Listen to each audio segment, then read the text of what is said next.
Hello. So today we are going to do a problem in 1.1 kinematics.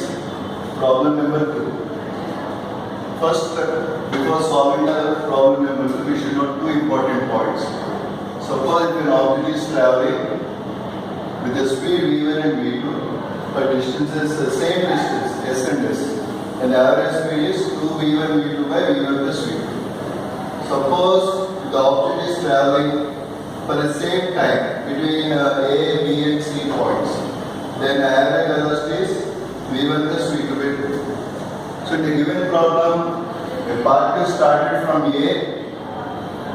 and it went up to B and then it went up to C. So it has traveled equal distance. It has traveled equal distance here.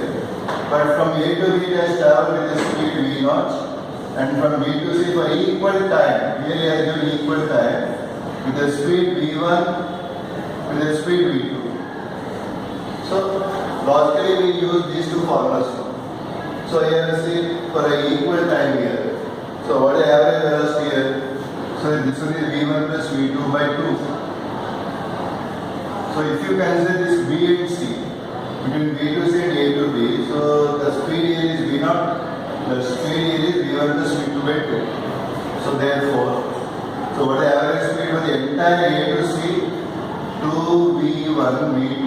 v1 is v0, v2 is v1 plus v2 by 2 by v1 plus v2. It's nothing but v0 plus v1 plus v2 by 2. So if you solve this one, what you get?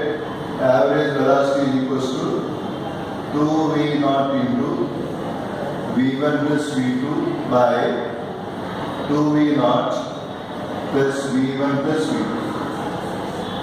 Thank you.